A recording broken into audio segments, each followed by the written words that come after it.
Welcome to the HBR IdeaCast from Harvard Business Review. I'm Sarah Green Carmichael.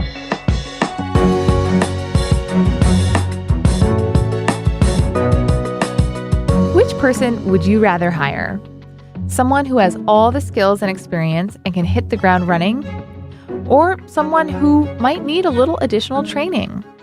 A lot of managers are tempted to hire the person who can just do the job well from day one.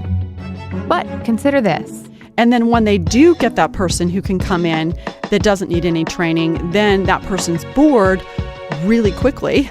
And then you've got a whole nother problem. That's why our guest, Whitney Johnson, urges managers to hire candidates who'll have to learn on the job. As it turns out, learning is pretty essential for engagement. Whitney's an executive coach, and her new book is Build an A-Team. Thank you so much for talking with us today, Whitney. Thank you for having me, Sarah.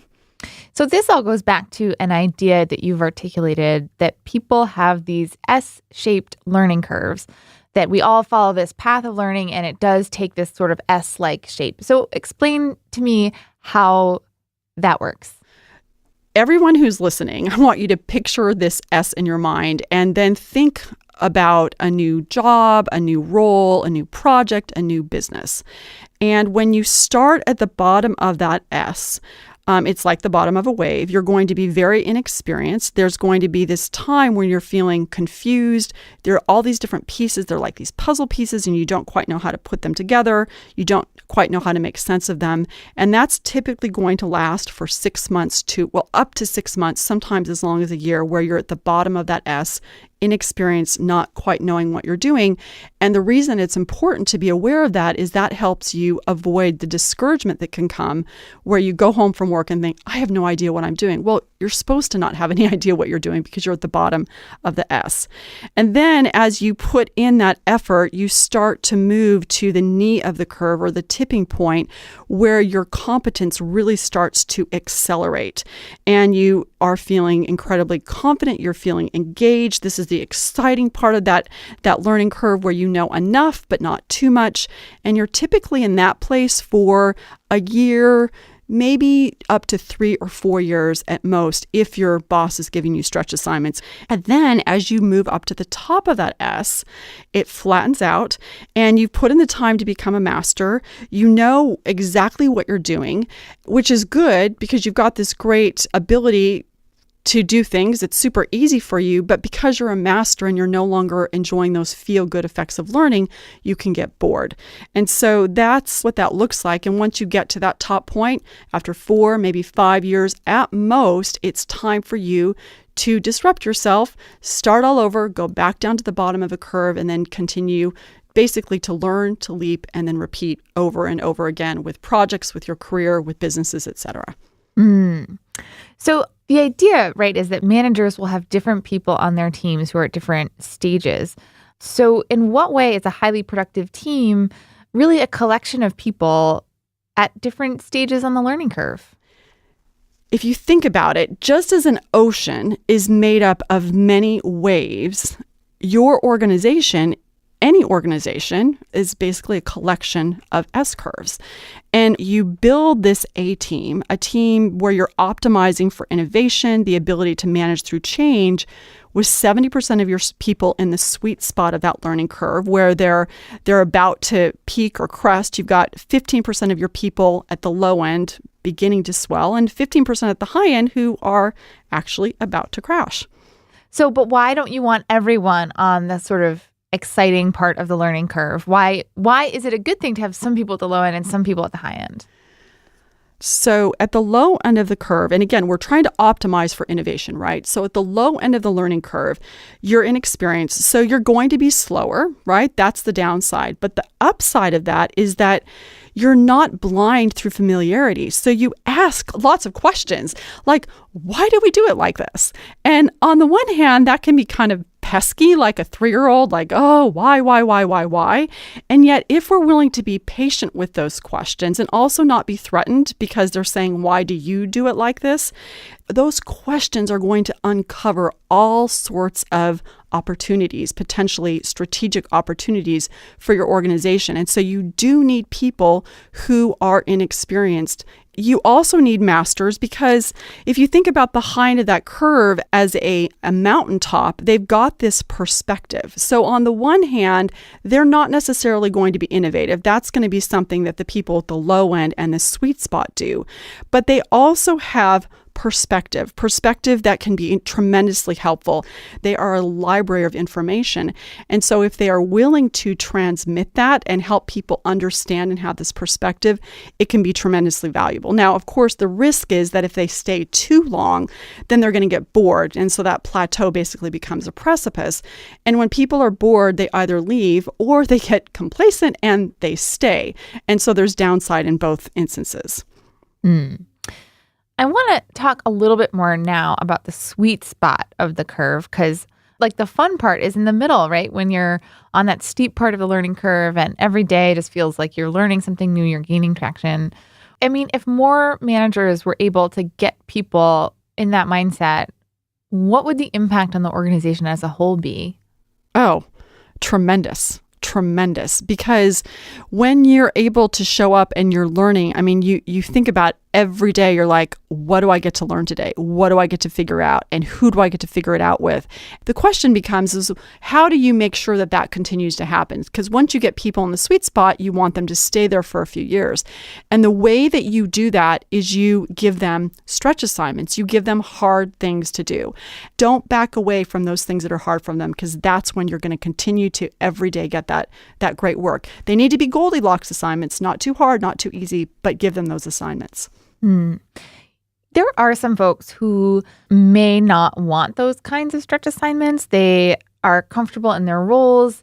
They enjoy the kind of predictability of work every day. And while there is a kind of risk that those people will get bored, there are some people who are sort of comfortable working to live rather than living to work and just sort of want their work to stay the same. So if you are managing some folks who really don't want stretch assignments or who keep pushing back when you suggest that they could take on new or different things, how do you deal with that as a boss? Well, it depends. So if you're trying to push them and they're like, nah, I don't want more, and their work's kind of middling, then that's an issue. If you're pushing someone, but they're showing up to work every day and they're just doing a really good job, then they're still in the sweet spot. And so I think that's one of the things we have to gauge is there are sometimes going to be situations where a person is doing really good work and you look at them and say, I can see more for this person. And there could be more if they wanted it. But what they really want is to come to work, do really good work every day, and then go home. And that's okay. But that doesn't mean they're at the high end. It means they're in the sweet spot. It's just that their sweet spot looks a little different than what you think their sweet spot could look like. Yeah. So the final stage of the S-curve is having mastered what you do. So when someone is in that position and the stretch roles have realistically kind of run out, the stretch assignments have done their job, and now it's time to do something else, what kind of roles can these people play in our organizations? So there are a couple of different answers to that question. I would say, first of all, when a person gets to the top of a curve, they need to come to you and say, I'm at the top of my curve. It's time for me to do something new. But remember, that's a really scary proposition. So, because sometimes that'll mean that basically they've just pushed themselves off the island, right, by asking that question. So I think we need to be aware of how much power we as a manager wield in that situation. The conversation, I think, should go something like this. You're at the top of your curve. In about 6 to 9 months, I'm going to help you jump to a new curve, and I will help you make that happen. Here's what I need you to do in the meantime. Number one, I need you to set the pace. So I need you to basically be the pace car, like in the Indy 500 for the team, set the pace for the low enders and the sweet spotters to excel. And I don't want to hear any of this, I've paid my dues. Like, That's verboten. So that's the first thing I need you to do. The second thing I need you to do is to train your successor so that when you jump to a new curve, we still have all that institutional knowledge in place. And the third thing that they can do for the team, again, before they jump, is to really facilitate collaboration amongst the other team members. Once you're at the top of that curve, again, think of that mountain, of that plateau, where you've got this perspective, this vantage point, this vista of things that have been done, that have worked, that haven't worked. And also because you know you're going to jump, you don't quite have your same skin in the S-curve game that you once did because you've started to move on, at least emotionally, is to facilitate collaboration amongst the other people on the team. And so that's the role that you can play as a master in that place, in that moment right before you leap to do something new. Now, to your next question is, once you get there, applaud their achievements. I think too often, once a person gets to the top of a curve, it's like, okay, time to do something next. Memorialize what they've done, like you would a birthday or an anniversary. Like, what happened on your team that was good and positive because this person was on this S-curve at this point in time. And take a moment just to mark that and be aware of it. Because I think that really lets a person know, I value you, I see you, and we're appreciative for what you've done. If you haven't already, identify a new curve, and then from there, you deliver on the promise of helping them find a curve. Now, what do? So sometimes there are going to be roles on your team that they can jump to. Sometimes there won't be roles on your team. You'll need to help them jump to something new inside of the organization. But if you really believe that the talent belongs not to you and your fiefdom, but to the organization, you will happily let them do that. Yeah. So I think a lot of managers might like the idea of hiring people who are at the low end of the learning curve because they are hungry and they are cheaper than hiring people who can do the job already perfectly. But a lot of managers, I think, will struggle with the advice of letting go of their masters or assigning them to difficult new things in a way because they'll say to themselves, but I finally have gotten these people to the point where they really know what they're doing and I can rely on them. And they don't want to give up those people. In some ways, they're too valuable to give to some other manager or promote to some other task. What do you say to those managers who might be struggling with that? Well, first of all, I would say to them, you are not alone. But I think that if we can say to ourselves, okay, this is normal, this is natural, I've worked really hard for this person, but then also recognize that this is the danger zone. Of course, you want them right where they are, where they're going to do you the most good. But if you're really playing the long game, you will recognize that when you let that person jump to a new learning curve, you're going to reignite their curiosity. They will then become more productive for the organization generally. And perhaps more importantly for you as an individual, when you let people learn and you let them leap and then you let them repeat, you become a boss that people want to work for. And when people want to work for you, then you start to become a talent magnet. And then you start building A-teams, and not only one A-team, but you build vast networks of A-teams across your career. So there are reasons to do it, and I'm partly telling you, I'm scaring you into do it because you're going to lose them anyway. But I'm also saying, here's the carrot. Don't you want to be a boss that people want to work for so that you know if that person leaves, there are going to be many other people waiting in the wings to work for you because they know they can trust that you are going to develop them. This HBR IdeaCast is brought to you by Goldman Sachs. For insights from leading thinkers on the state of markets, industries, and the global economy, listen to their podcast, Exchanges at Goldman Sachs. You'll hear discussions on a variety of topics with far-reaching implications, from how venture capital is fueling innovation, to the global shift towards renewable energy, to the economic impacts of President Trump's legislative agenda, and more. That's Exchanges at Goldman Sachs, available on iTunes, Spotify, Stitcher, SoundCloud, and Google Play, and at gs.com/podcast.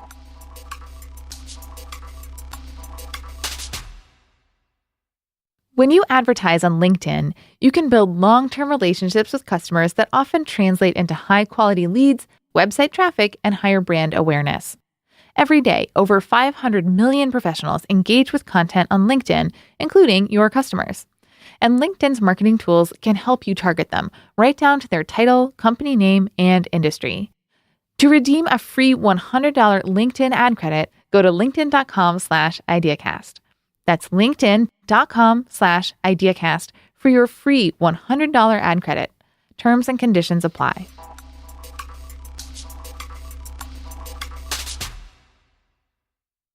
So as a manager, how do you figure out where people are on their learning curve? And is someone just struggling because they're at the low end of the curve and they'll get it?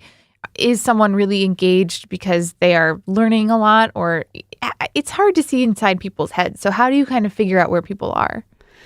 It is. So there are a couple of different things you can do. First of all, if a person's been in a role for 6 months to a year, they're probably at the low end.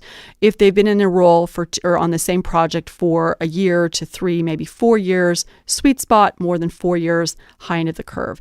We also have diagnostics that people can go to my website and take that diagnostic at whitneyjohnson.com/diagnostics, so you can have your people on your team actually take this S-curve locator and then plot this all out. And so you can say, all right, we've got 50% here in the middle, we've got 30% at the low end, 20% at the high end. So that's another thing that you can do. And so there are 4 questions that you can ask yourself to figure out if it's the right or the wrong curve, because you obviously don't want to declare that curve dead prematurely. So number 1, you want to ask yourself, is this person playing where no one else is playing? And what does that mean inside of a work context?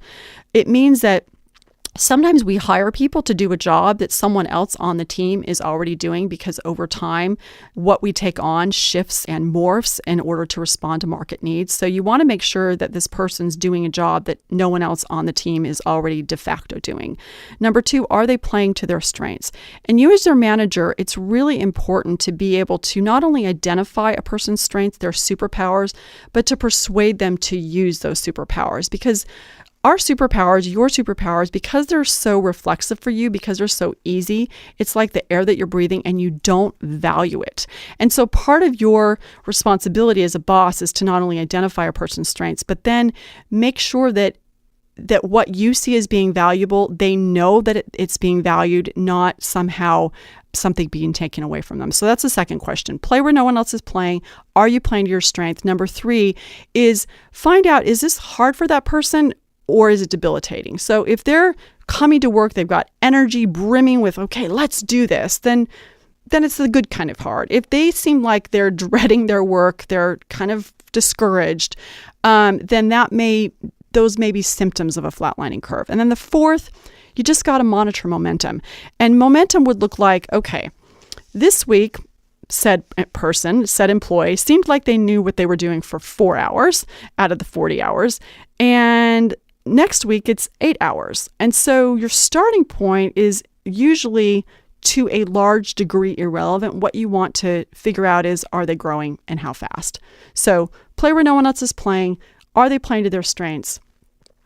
Is it hard but not debilitating? And are they gaining momentum? And if you can answer yes to all 4 questions, then growth is going to be on its way. If you're answering no to 2 or more, then it may be the wrong curve. So that's a quick way to kind of gauge if it's the right curve or the wrong curve. And if it is the right curve, then just say hello to the low end of the curve and know that you've just got to persist.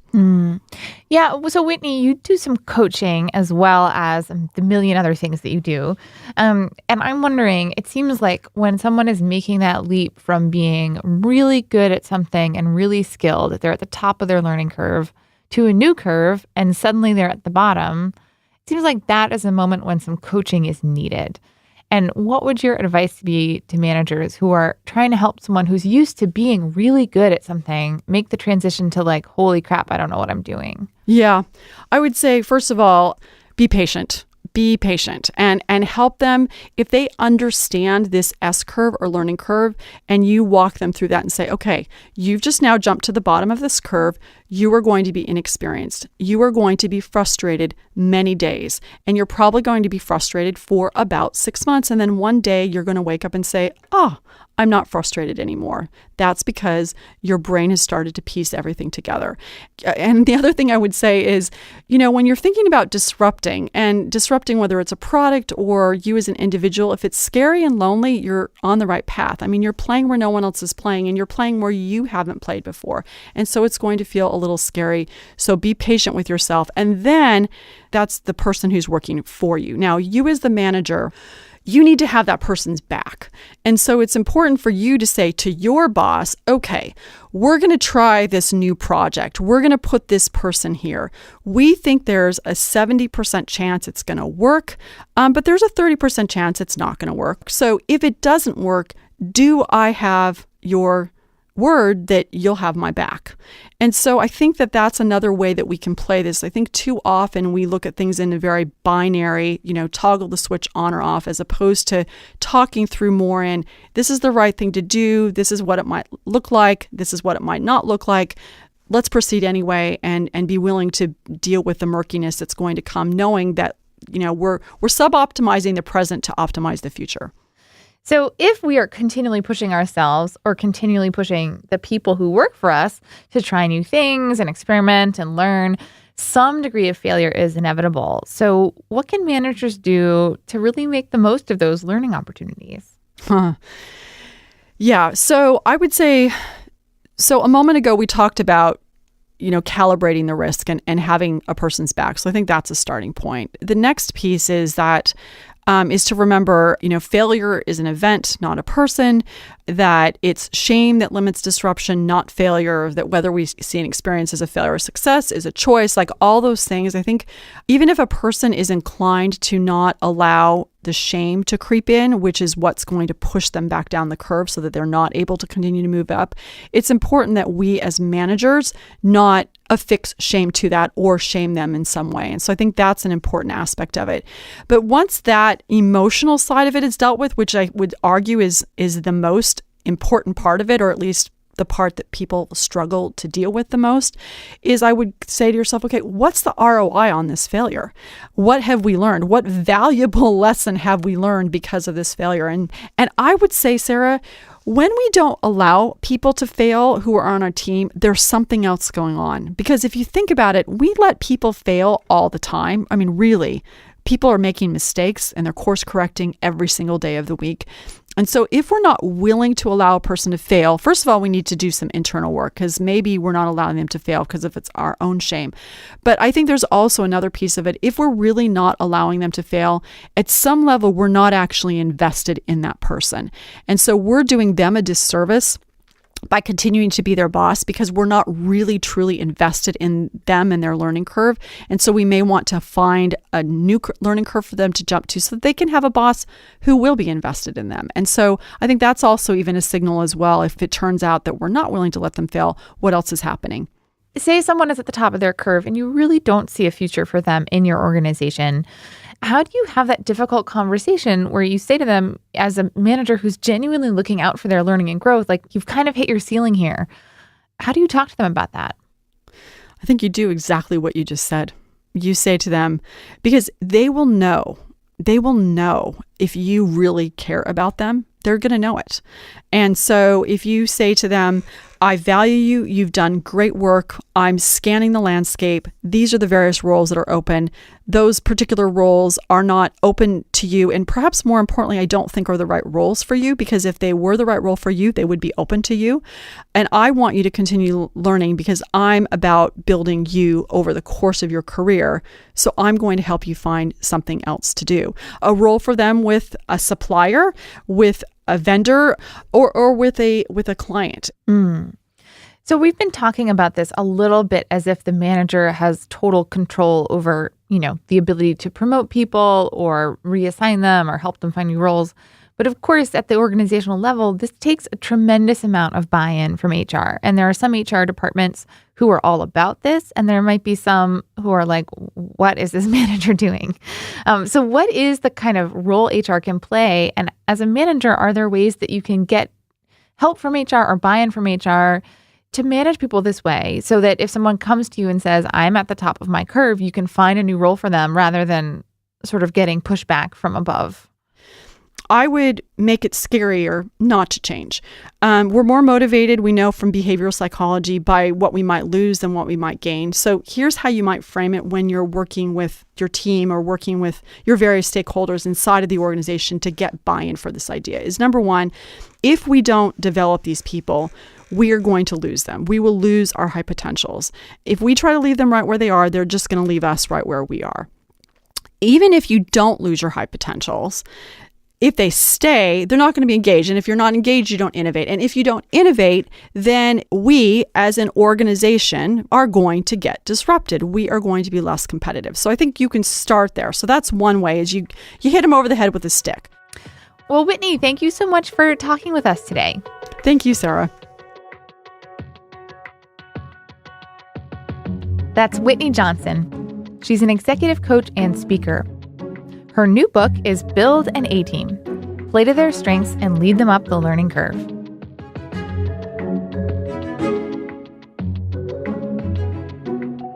Thanks so much for listening to the HBR IdeaCast. I'm Sarah Green Carmichael.